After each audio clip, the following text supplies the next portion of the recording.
जिंदगी में पहली बार मुझे फोमो हो रहा है। इससे पहले कभी नहीं हुआ, लेकिन अब हो रहा है। क्यों हो रहा है? क्योंकि मैं अभी तक कुंभ नहीं जा पाई। मैंने अभी तक कुंभ से जुड़े ना कोई फोटो ना कोई रील कुछ भी शेयर नहीं किया। जब अपने जानने वाले किसी को कुंभ की तस्वीर डालते हुए देखती हूँ सोशल मीडिया पे, तो ये फोमो बढ़ जाता है। मजाक मत समझिए इसे।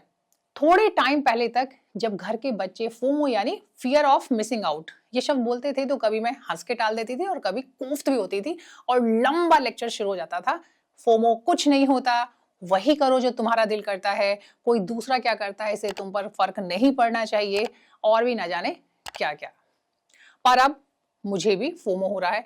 लग रहा है कि अगर मैं कुंभ नहीं जा पाई तो न जाने क्या मिस कर दूंगी। जानते हैं क्यों? सरकार और सोशल मीडिया ने कुंभ को जिस तरह प्रचारित किया, उससे ऐसे लगा कि मानो जो लोग कुंभ नहीं जा पाए उनके हिंदू होने पर एक प्रश्न चिन्ह लग गया है। लगने लगा कि ऐसे लोग सच्चे सनातनी नहीं हैं, उन्हें अपने धर्म अपनी संस्कृति से प्यार नहीं है। और रही सही कसर पूरी कर दी वीआईपी और सेलिब्रिटीज की कुंभ में खींची गई सेल्फीज ने। वीआईपी घाटों पर डुबकी लगाते नेता, अभिनेता, सेलिब्रिटीज, इन्फ्लुएंसर्स को देखकर लगा कि कुंभ में जाना और संगम में डुबकी लगाना कितना आसान है। क्या अडानी, क्या अंबानी, क्या मंत्री, क्या संतरी, क्या नेता, क्या अभिनेता, सब आस्था की डुबकी लगा रहे हैं। इनके लिए VIP route, luxury tent, VIP ghat सब तैयार है। चकाचक, बिल्कुल खाली खाली। आराम से जाइए, डुबकी लगाइए, रील्स बनाइए, फोटो शेयर कीजिए।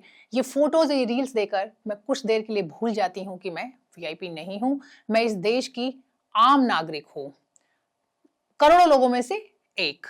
तो धक्का मुक्की भी मुझे इन करोड़ों के बीच में इन्हीं की तरह खानी होगी।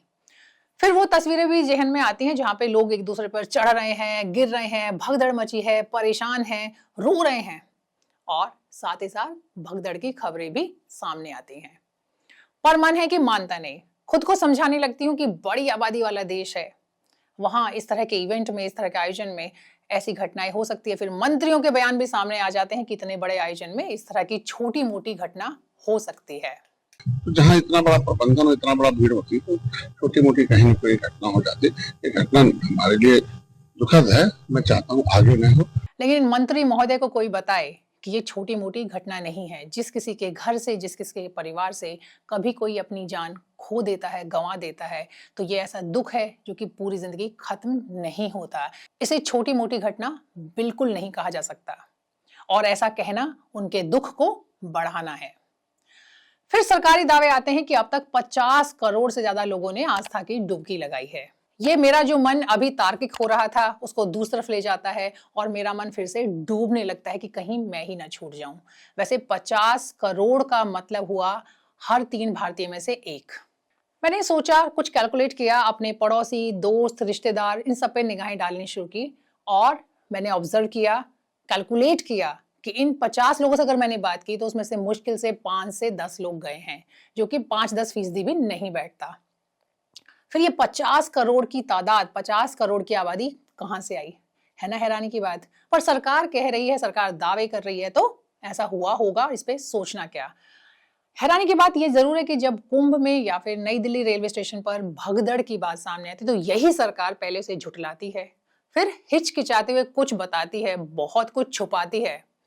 पर चलिए कोई बात नहीं, कुंभ में मरे हुए लोगों की ना सही, कुंभ में आस्था की डुबकी लगाने वालों का नंबर ही सही, सरकार कुछ तो बता रही है, फिर चाहे कहीं घटाकर या फिर कहीं बढ़ाकर। देखिए, मुझे लगता है कि कुंभ का फोमो सिर्फ मुझे ही नहीं, बहुतों को सता रहा है। केंद्र और राज्य सरकार ने इसे धार्मिक आयोजन से कहीं ज्यादा किसी सरकारी इवेंट की तरह प्रचारित और प्रसारित किया। सबसे बार बार कहा, सबको बार बार बुलाया, आप आइए, आस्था की डुबकी लगाइए। बहुत अच्छी बात है, लेकिन सरकार को ये जानना होगा, ये समझना होगा कि किसी भी जगह की अपनी एक सीमाएं हैं। फिर आप चाहे 7,500 करोड़ रुपए से ज्यादा भी खर्च कर लें, तो भी इतने लोगों को, इतने पब्लिक को एक साथ किसी एक जगह पर बुलाना और उनका प्रबंध करना नामुमकिन के बराबर ही है।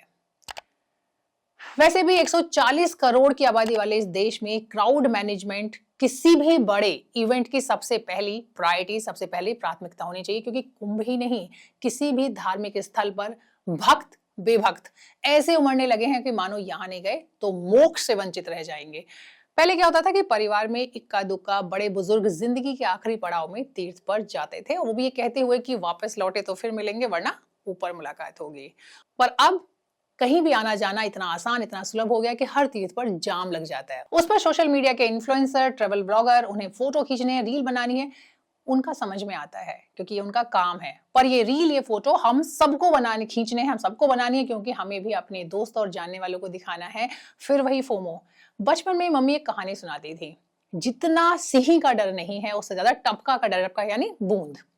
अब मुझे लगता है कि जितना भगदड़ का, जान जाने का डर नहीं है, उससे कहीं ज्यादा डर है फोमो का।